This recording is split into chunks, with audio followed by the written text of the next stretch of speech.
안녕하세요. 시카고 치과병원 대표원장 장정훈입니다.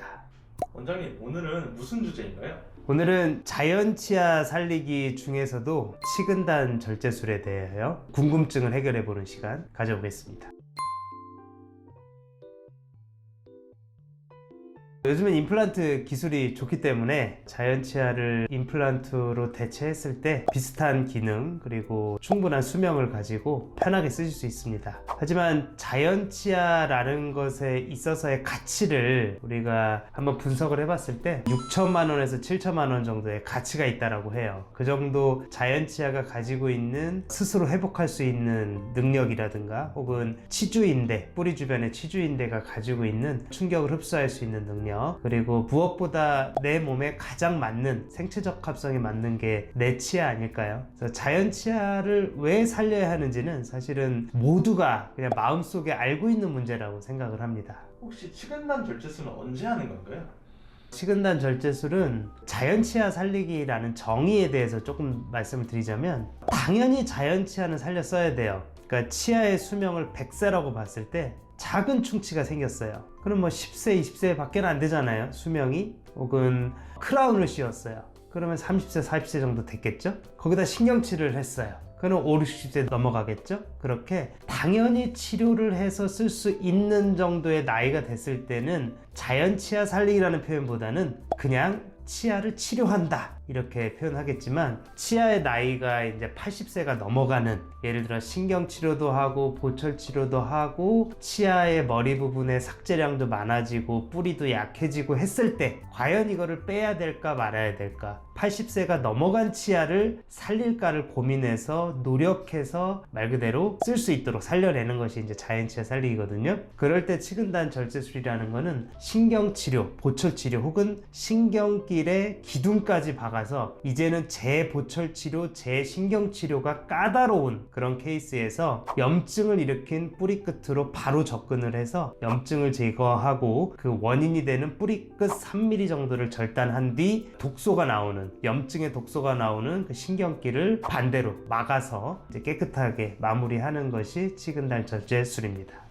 한 번 하면 보통 몇 년 정도 유지가 가능한가요? 보통 사실 우리가 어떤 치료를 했을 때 5년 생존율이라고 얘기하거든요. 그래서 5년 정도 치료했으면 그래도 이제 뭔가 수명이 많이 지난 치아를 치료했을 때 그 정도면 유의미하다 이렇게 볼 수가 있겠죠. 치료가 잘 된 경우에는 사실은 10년 이상 쓰는 경우도 있어요. 근데 안쪽에 사가 있는 것들이 어느 정도 계속 진행은 될 수밖에 없기 때문에 5년 정도 쓰셨으면 이제 잘 쓰셨다고 보고, 물론 2, 3년 만에 재발돼서 빼는 경우도 있습니다. 그래서 무조건 100% 완치가 되는 치료는 아니지만 그래도 충분한 확률로 5년 이상은 쓸 수 있다.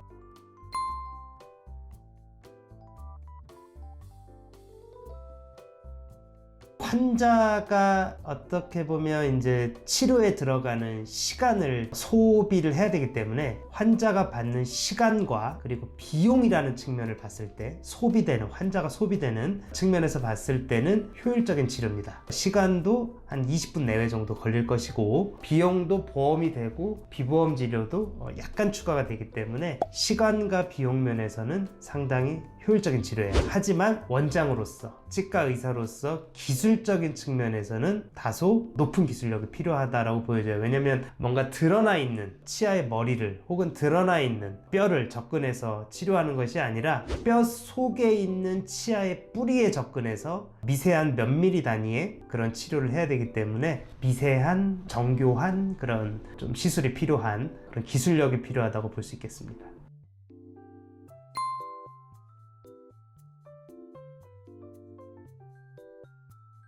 치근단 절제술을 하고 나서도 환자가 감내해야 되는, 환자가 소비해야 되는 시간과 비용이 적기 때문에, 예를 들어 치근단 절제술을 한 뒤에 불과 몇 주 만에 아니면 짧게 몇 달 만에 다시 재발을 한다거나, 아니면 환자의 통증과 증상이 심한 경우에는 환자를 자꾸 괴롭히면 안 되겠죠.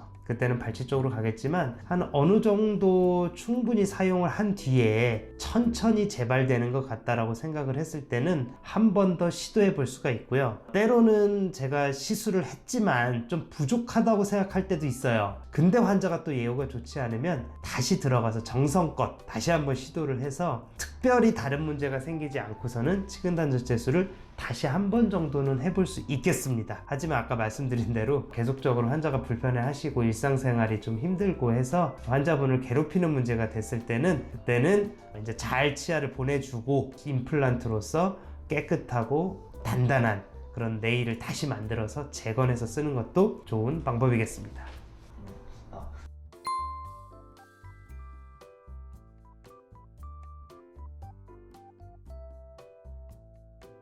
사실 이제 저희 병원은 100만 원 내외의 가격을 책정하고 있습니다만 30만 원에 하든 70만 원에 하든 임플란트를 기술력 있게 잘 심어 준다면 그건 괜찮다고 봐요. 물론 그 원장님께서 최선을 다하실 거고, 하지만 두 가지 문제는 있다고 봐요. 의사도 사람이기 때문에 시간에 쫓기는 진료를 하다 보면, 왜냐면 30만 원에 임플란트를 해서 이윤을 남기려면 환자를 빨리빨리 볼 수밖에 없겠죠. 그러다 보면 정성껏 성심껏 진료하는, 또한 우리가 임플란트를 심는다고 하더라도 10가지 20가지의 요소를 복합적으로 집중력 있게 판단하면서 심어야 돼요. 임플란트라는 것이 잘 됐을 때는 아까도 말씀드린 대로 오래도록 편안하게 자연치아처럼 쓰시지만 한 번 잘못 심어서 부작용 합병증, 이제 예를 들자면 신경을 건들다거나 혹은 뼈가 얇은데 무리하게 잘못 심는다거나 식립 방향이 좋지 않다거나 식립 깊이가 좋지 않다고 해서 임플란트 주위염이 진행되게 되면 그때부터는 환자분은 상당히 좀 골치 아파지고 힘들어지는 일상이 될 수가 있어요. 임플란트는 염증이 이제 시작이 되면 그때부터는 계속적으로 잇몸이 부어 오르고 아프고 불편하고 씹을 때마다 괴롭고 그런 상황이 돼요. 그럼 임플란트를 쉽게 뺄 수 있느냐? 자연치아는 치주인대가 있기 때문에 좀 약하면 뺄 수가 있지만 임플란트는 시멘트처럼 단단히 굳어져 있기 때문에 재수술이라는 것이 상당히 까다롭습니다. 다시 정리하면 싸게 임플란트를 하더라도 정성껏 여러 가지 요소를 복합적으로 집중력 있게 생각하셔서 훌륭하게 잘 심어 주신다면 그게 무엇이 문제가 되겠느냐마는 임플란트를 조금 쉽게 생각하고 심었을 경우에 부작용 합병증이 나타났을 때 불편감이 심하고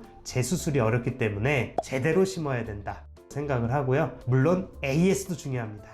좀 어떤 원장님들은 일단 편안하게 심으시고 그 자리를 뜨시는 분들도 있어요. 원장이 뜨시는 경우도 있고 병원이 사라지는 경우도 있는데, 결국은 하나의 치료를 했으면 5년 10년 계속 주치의로서 그 치아를 관리를 해드려야 되는데 그냥 심고 나서 떠나버리시면 다른 병원에서는 또 다른 원장님이 하신 임플란트를 관리하기가 또 쉽진 않거든요. 그래서 AS라는 측면에 있어서도 상당히 중요하겠습니다. 그래서 일단 첫 번째는 자연치아를 살려 쓰는 것 중요하겠고, 두 번째는 임플란트를 하더라도 믿음직스러운, 내가 믿을 수 있는 그리고 근거가 있는 그런 병원에서 임플란트를 하신다면 편안하게 쓰실 수 있을 거라고 생각을 합니다. 일단 말로 하는 것보다 직접 보여드리면서 설명드리는 것이 더 정확하겠습니다. 그리고 우리 영상을 보시는 청취자분들도 이해가 더 쉬울 거라고 보이기 때문에 다음 시간에는 저희가 잘 된 케이스 여러분들께 설명드리는 시간을 갖도록 하겠습니다. 자,